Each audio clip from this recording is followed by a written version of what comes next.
Welcome to episode 57 of Cyclops is Waiting for Me, an X-Men the Animated Series weekly recap podcast. I'm JC, and I'm so desperate for alcohol right now, I'm literally drinking natural lime White Claw. And I'm Rod. I'm drinking as well. It's an exciting day for me. But it's the same can as the previous episode, Rod. It's still exciting. And joining us is Joe Russo. We're trying to like sprinkle in like your different credits and stuff. So we've already talked about a couple movies you've done. Endgame. You should put out a movie called Endgame. I should make a movie called Avenge Her. Yes. That's what I should do. You've been doing your OnlyFans research. Yes, God. that's right. I'm going to go on OnlyFans for research. That's right. If you've been paying attention, that's slowly what we're learning about me. Was it really worth going on this show to have your career ended? I finished my White Claw a long time ago. Is that the title of the movie? Should be. Cyclops is Waiting for Me is our weekly recap podcast series where we're going back and watching every single episode of the original 1992 X-Men the Animated Series in their original intended script order, building up to the release of X-Men 97 coming to Disney Plus this year. So far, none of us have seen a trailer, but I have. Because my name is Joe Russo, and I'm a fan of Marvel and X-Men. We're a recap show about a series that came out over 30 years ago. There will be spoilers. If you don't want to spoil it for you, pause the podcast, watch the episode, come back. We'll do our best to avoid spoiling anything that happens in future episodes or trailers from the upcoming series, which none of us have actually seen, sadly, because Disney will not sponsor us in any way. And still don't believe you. And don't forget to follow us on social media at Cyclops IWFM Pod on Instagram, TikTok, Twitter, and Facebook. And of course, make sure to follow us on your favorite podcast services. And finally, we record these episodes in batches right now. We are halfway through, so 3 and 4 can get nice and loopy. And we'll also be behind on the news that's not happening. Now, on to the show. Today we're talking about Season 4, Episode 20, titled Beyond Good and Evil, Part 3, The Lazarus Chamber. It aired on November 18th, 1995. Currently sits at an 8.0 star rating on IMDb. This is the weakest performing episode of this crossover, but I agree because we were all talking about it beforehand. There's the fewest notes of this episode. Well, it's the least story-focused one. It's the more action-focused one, and you know, there's only so much you can do with that. I was commenting before we started recording. I was afraid that I accidentally backspaced half my notes because usually I have like I can tell like how long each one is, and this one's like surprisingly short. I thought, yeah, but half the story. Yeah, some good action. There's some fun stuff. They do some cool things. It opens with a future heist. Well, it opens with Bishop walking again. Oh no, not that. That Green Day song starts playing. Bishop's Long Walk Part 3. And then the path just kind of gets messed up pretty quickly. And he's like, finally, something's happening. It is pretty annoying to me, like, rewatching them back to back to back like that, like, he always seems to be the exact same distance. Like, it never seems like he's getting closer. For him, it's only been 6 minutes. Okay, fair. Yeah. Does that help?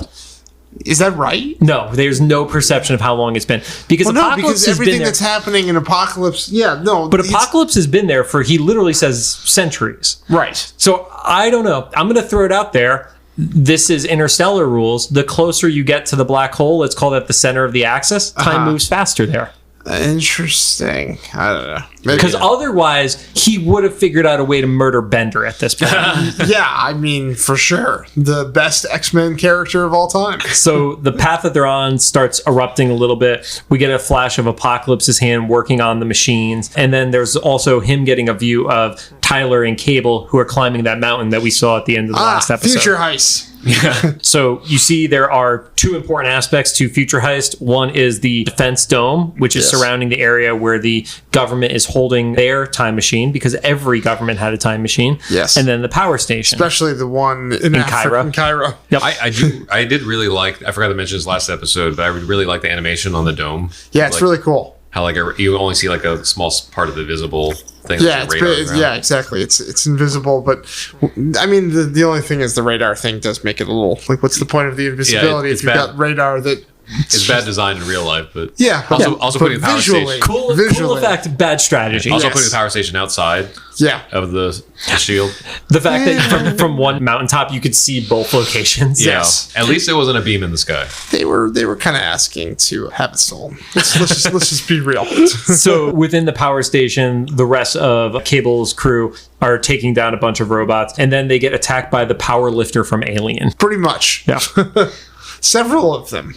Yeah, and they just kind of like get swiped off camera, essentially. Cable doesn't really know that his team is having a failure at the moment, but he tries to run in and he ends up getting shot. Tyler starts to get attacked. He's able to take down the first robot that goes to him, but there's a second robot. And you're just like waiting for Tyler to die because Cable's like, I'm gonna go do this alone, and then his only son is like by himself, and then the robot. It's just like I was just waiting for that to be the moment. You just wanted the man to watch his son die, Rod? No, it's just that's just the setup. That's the trope. Like the kid in danger, even if the kid's full grown. I love when Cable's like, I'll be back. I know you're getting killed right now, but don't worry, I'll be back. So as Cable's running back up there, his team ends up succeeding. They drop the dome, which they know they're only going to have a few seconds. Tyler ends up getting knocked off the top cliff, but ends on one that's like right above Cable. And he basically is like, Dad, keep going. Don't fuck this up.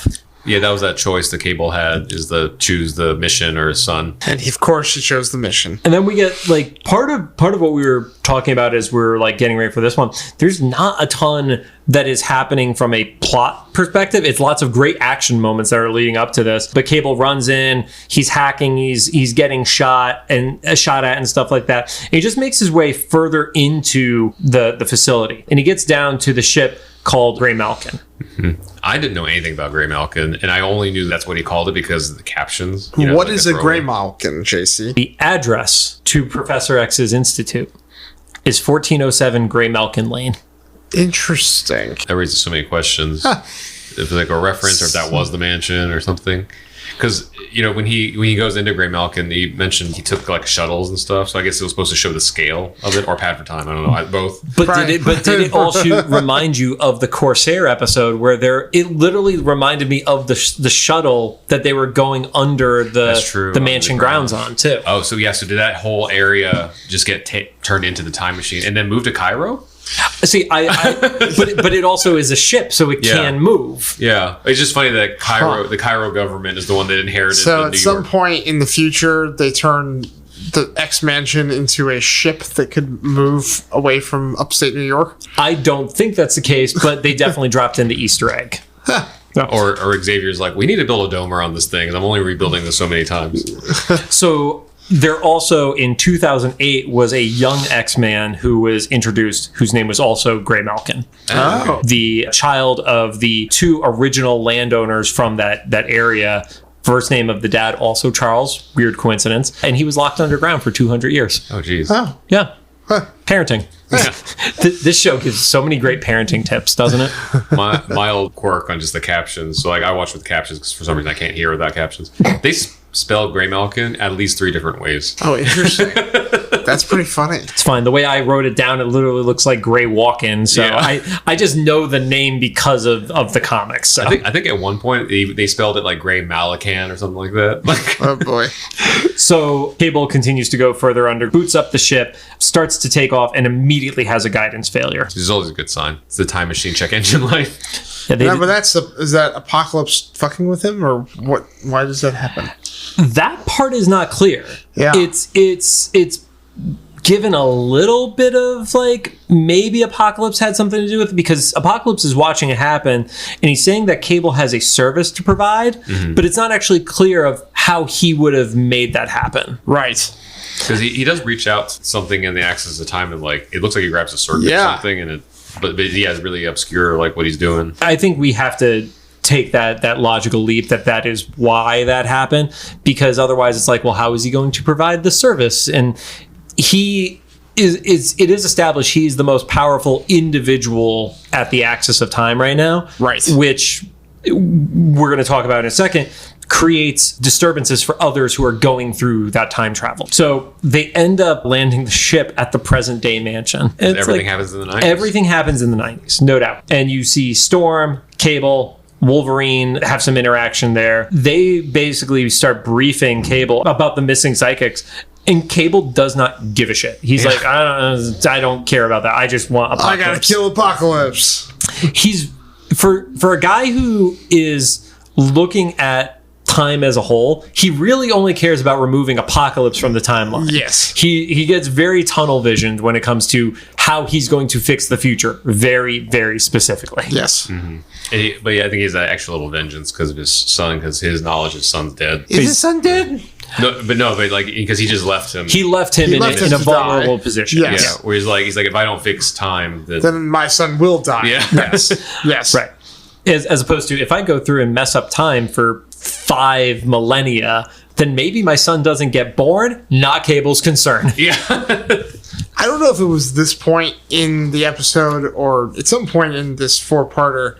Part of the mansion was destroyed again. That is later, and yes, Okay. Yep, I wrote that down as a note, and I don't know why. There was no reason why. Right? One of the legs of the Grey Malkin. Crash Grey Malkin into it? That was because he was in the front yard. That's what I thought too. I was very confused. I think that because that I think happens in the next episode, but I think that is because there was just a legacy image from like the Juggernaut attack from forever ago that was just left in. I don't know. It made no sense. Yeah, it was very strange. It was like that one like writer intern that's just like, we haven't destroyed the mansion. Yeah, like, I literally thought that maybe he just like crashed Grey Malkin into the mansion at some point. No, the non-spoiler is there was destruction for no reason. But Professor X is hearing this whole thing, and Professor X is the one who starts to see the connection. Mm-hmm.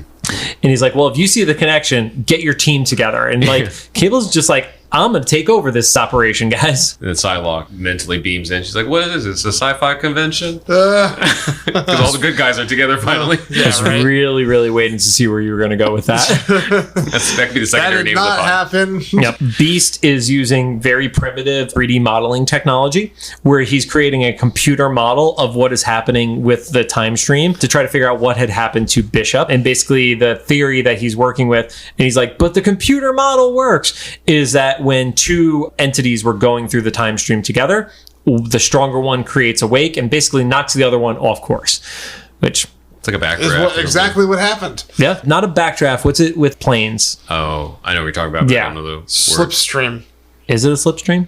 I don't know. The FAA. Sounds right. Sounds right. We see that Cyclops and Warren are interrogating Sabretooth, and Scott goes into full Scott mode where he says, you're too stupid to come up with this on your own. Who's your boss? Also, I like that he's wearing the Hannibal Lecter mask. I actually appreciated that too, because in the past they're just like, this guy can literally bite your hand off. Like, maybe put something to protect yourself. And they finally did it. Makes or sense. even like any of the stuff he's like being held down with. Yeah, he is too stupid to have. He's come absolutely up too with this stupid. plot. Yeah, But he won't reveal what's going on, and he tells him to suck rocks. Yeah. Which is like, It's a very 90s insult. Yeah. it's one that I'm going to start using. yeah. Next time JC comments on my Twitter about pizza, I'm going to say suck rocks. Can't wait to report you and get your Twitter banned for impersonating Joe Russo. Oh no. Wolverine arrives and tells them that they're being called to the war room, and then he releases Sabretooth before locking the door behind him. Dramatic. It's that thing where he's like, okay, fine, I'm going to get to fight this dude. Oh, he's ready. He's like, all right, let's all go down for this ship. In the war room, they're basically just kind of having this ongoing, conversation around strategy, how we're going to work together. And Cable lets them know that Apocalypse needs to recharge using the Lazarus Chamber, and it's about every 100 years. Angel sees that there's periodic dormant times when Apocalypse is being spotted in history, puts 2 and 2 together on that. And this is where the footage that we've seen in the previously on and the past previously on came from. Yes. This flashback. Yep. Time travel, baby. And Cable acknowledges that in his time he has destroyed the Lazarus Chamber, but because Apocalypse controls time, they have to go back to when it was first built, or it doesn't even matter. Yeah. Meanwhile, then Tyler comes in. He's like, Dad, why don't we think of this plan the first time we did this mission? Can I ask a question? He says he destroyed it in his present day, but I don't remember seeing that. Yeah, that didn't happen. I think it was like an afterlife. He's like, well, while we're here. Yeah, yes, but it didn't. But they must have gotten edited out of the show. Yes. Okay. No, you were spot on, because I had the same takeaway. It's like, well, when did that happen? It's like, oh, well, he did leave that facility after his team and him got reunited when Just Apocalypse seems like, teleported away. kind of an important little piece of storytelling. But anyway, I don't know. Whatever. You know what I think? I do think it is because we are going to see a similar shot happen in the next episode. They didn't want to spoil it. They just reused the footage a second time because they never do that with this show. Right. That was sarcasm. Cyclops is very focused on the psychics still missing, and obviously, as it should be. It's his wife. yeah, and My wife. and he wants to focus, like, it's more than just about Apocalypse and Cable's rivalry with him. And at that point, Wolverine walks in with an unconscious Sabretooth. Which, it's funny because at first I was like, wait, he just defeated him or whatever. It's like, but I forgot. He's gone through all this character growth, especially like recently when he learned to control his anger and like fight more effectively and stuff. So it's like, okay, so now he has the power, Now he can beat Sabretooth. It's a very like Jedi moment, Yeah. But we do get the acknowledgement that it took him a full hour. So there's been the passage of time between that door shutting to now of how long he was beating him up to get that news that he was working for Apocalypse. And now they know he's the big bad. Yes. We got further confirmation on this because we've made all the assumptions and the professor sees the connection, but Sabretooth, that's the one you need to get the confirmation from. That's right. And Xavier is there, and they're like, well, maybe you should just invade his mind and get the rest of the information. And of all times where a professor says, I don't do that anymore. And it's like, stop, Chuck. Just stop. Just do it. This is the moment when all of time and existence is at stake. Yeah. Especially, you just found out. Now you actually have all the information. Yeah. And he gives into peer pressure, at least. Yeah, they bully him into not giving consent. Professor X goes into Sabretooth's mind. He sees the Axis. He sees images of the portals and the clocks and stuff like that. And then he's finally convinced that, yes, this is what we need to do because it is more than just the master plan of Apocalypse to like mess with the modern day. It's like, oh no, he's going to fuck up everything. Even though a lot of the others don't even know what Apocalypse's plan is yet. Do you think that if you're in the little space-time continuum thing that Apocalypse is hanging out in right now, if they blow up the Lazarus Chamber, if he just stays there forever and zooms in and out of different times, wouldn't he be okay? Yes, they actually acknowledge that. They do. Yep. So this is like a complete fool's errand. They don't know that part, but it is a fool's errand. Yeah. Yes. Okay. Yep. They're going to let him go anyway. So. Yeah. Right. So everybody is going to like get ready. We're going to go, and Professor X specifically leads Shard, Rogue, and Jubilee behind because essentially, if they don't succeed, they need one person who's a heavy hitter. They need Jubilee to watch the mansion and do nothing, and they need somebody with time travel capabilities. Makes sense. So basically, he's just leaving the future in the hands of Shard and Rogue. Yeah. And, naturally. Yeah. And Jubilee will be there for like Moral support. Yeah. Now, Chili dogs. Yeah, chili dogs. Does she eat chili dogs in the first episode? The mall? chili fries. Yeah, chili fries. Yeah. All Chili baby, fries. baby Yeah. chili fries. That's right. Yes. Sorry. Mixing up Sonic the Hedgehog and Jubilee. It was still very 90s. Archangel was originally going to be held back, but he very quickly says, no, I've realized the error of my ways and like my focus on vengeance. And it's like, I don't know if I believe him. But Wolverine's like, vengeance could come in handy right about now. Yeah. Well, also, this has been his singular goal to get revenge on Apocalypse. Why wouldn't you want to go? Anyway. Yeah. So they take off, and Apocalypse is watching. Mystique arrives, and Apocalypse drops the line that I legit don't think I ever used to hear this phrase said before the movie, and now I'm going through media, and it's like, the end game has begun, is literally dropped in this. I wonder if that was interesting that you have Joe Russo on an episode where the About end the game end has game? begun. So, Joe, was that inspiration for Doctor Strange at the end of Infinity War giving tease to the last movie? No comment. Okay. I found her clip. Okay, easy editing, Ron. So they're flying through space. It seems to be a very bumpy ride, and they get there. Like it was just a really uncomfortable flight with lots of turbulence. Yeah, and they kind of like sideswipe Bishop on the way, and he's like, what the? That's true. Well, that's right. On his long walk. Again, I think he's only been there for like 8 minutes at this Bishop's point. long walk. So they arrive in Cairo in 1200 BC. Storm and Warren fly ahead to the pyramid. They take a while to get there.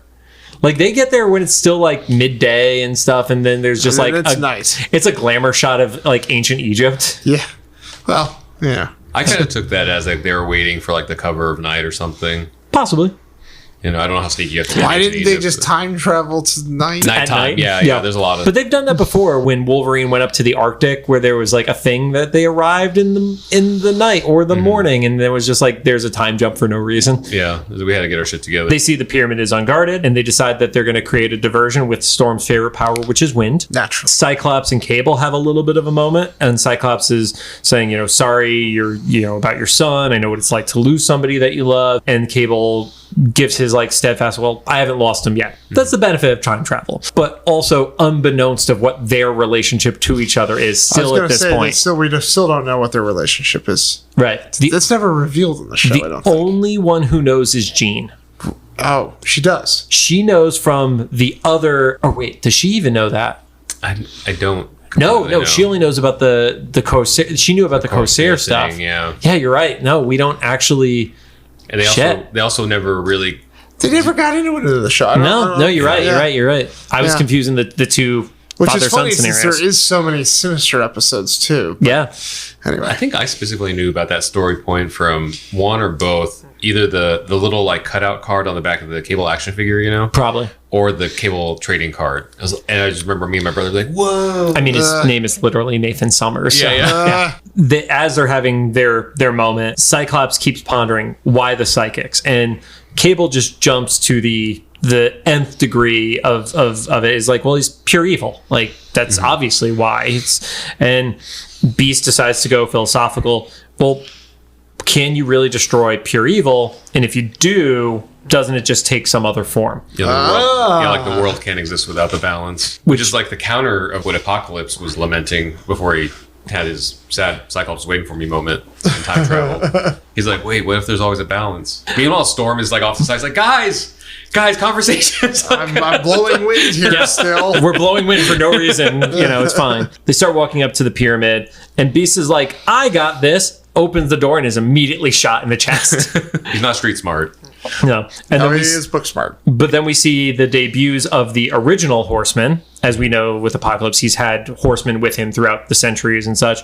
And we get the moment of Archangel versus Death, which was his position within the team. And I like that Death always gets wings, even though the traditional version of Death in like Revelations and such has nothing to do with him being up in the air. Angel of Death. Yeah. Yeah. It was just like Apocalypse is like how he like saw it happening, so he just always kept that theme going. Like I see the scythe, but Death with the wings is like, all right. So these Horsemen are different than the ones that were in the Horsemen episodes earlier in this series. Yeah, because this is thousands of years before. Right. Yes. And the Horsemen apparently are not time traveling With him. Got it. They're going into the Axis, but they're not moving. We haven't seen them in a modern one. And also the character designs were different. Right. So, Got it. And that's when the music sting hits. Classic theme song, not the reworked one. Yes. Yeah. Xavier. Sing it for you. Nope. Nope. We're good. He's subscribed to Joe's OnlyFans for that. Yes. I now have an account. That's how far we've come in these 3 episodes. You take your top off and sing theme songs. Yes. Just the X-Men theme song. It isn't him following accounts of cosplay models. Xavier goes inside Research. with Cable, Wolverine, and Beast. Everybody else stays on the outside to continue the fight.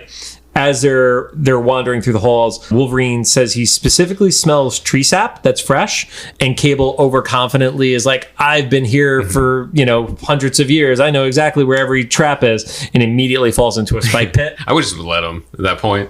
It's funny because that literally only existed so that in like a minute from then, when they encounter the Horsemen who have gone back inside, Cable runs off and traps one of the Horsemen behind a different like falling wall trap. Like that was the whole point of him having that flub of knowing where the traps is. So he could then one up Wolverine is like, see, I told you I knew where the traps were. Just one dick measuring contest after the other. Pretty much.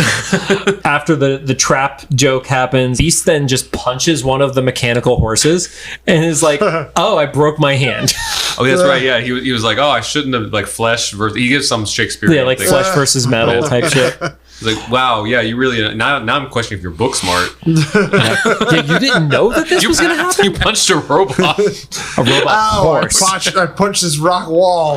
My hand hurts. At that point, Cable kind of gets knocked by one of the Horsemen. The fight wraps up as everybody else gets back inside. Beast is examining Cable and he's like, oh, well, he's okay, but he's not going to be good for the next few minutes. And Scott is like, fuck it, we're going ahead. We'll get him on the way out. Yeah. They head inside the Lazarus Chamber. Wolverine smells 2 rats, is his phrasing. And then we see that the Apocalypse that is getting out of the chamber, which, I mean, maybe you should have just gotten the Apocalypse when he was still in the chamber 3 days prior, because then you could have killed him and then there would be no Apocalypse. But, timing. Yep, that one turns into Mystique. We then see the hands go to the controls again. There's this big flash that happens, and then Cable comes to in the hallway. Realize Xavier and Wolverine are missing, and everybody's down. Dun, dun, dun. And then the episode wraps really, really quickly with the comment about the capture of the king. Yeah. They got Xavier, baby. They got Xavier. They got the big brain. And we and both you have to wait till next week to find out what happened. That's right, because Rod and I don't I like remember. how you were pointing at Joe as if he hasn't watched the episode yet. In my head, it was the general public. But Yes, but he meant me specifically. Yeah, we haven't let Joe watch the final episode yet. We're going to watch it and come back. This is a quick one. Like, there's not a ton. It's all action. Yeah, it's a super action heavy episode. this was kind of the big, not totally, but kind of the big bad conflict, third act fight, right? I mean, again, it's the structure of a movie. It's the Batman the movie of the X-Men the animated series. It's the midpoint obviously was Cable showing up with the Gray time Malkin. travel machine, and then the Call all him is by lost. its proper name. Yes, Gray Malkin. Yeah, the government time travel machine. Named after the Westchester, New York street address. Well, so yeah, I mean that's kind of the midpoint, right? And then the all is lost moment is they get Xavier. It's the perfect second half of a second act. 3-act structure. Yeah. 4-act structure. 4 acts. I really don't know why we don't just call it 4 acts, but yeah, that's what it is. Because one person put it in a textbook years ago and Yep. nobody felt like arguing. It's true. Yeah. It's really true. So yeah, I mean it makes sense. It's all action. It's the bad guys closing in, and it's all is lost. I think this might be the shortest episode ever. Of our show. We're only on 31 minutes of recording That time. is definitely the shortest so episode this ever. is probably going to be like, Well, I have something yeah. we can do to pad the runtime. Right. I have the script for Get Out, which John has not seen. Thank you for joining us. If you have any thoughts, make sure to drop them to the comments for either the YouTube upload or the Instagram official post or the TikTok, or just, I don't know, talk shit to Joe on Twitter if it hasn't gotten banned yet. If you like what you heard, appreciate a rating on the podcast app of your choosing. You can find us on Apple Podcasts, Anchor, Spotify, Google Podcasts, and CastBox, and OnlyFans. no. You know what? Put it on OnlyFans so I have an excuse to get an OnlyFans subscription. I can tell my wife that that's why I'm subscribing. It all works. Perfect.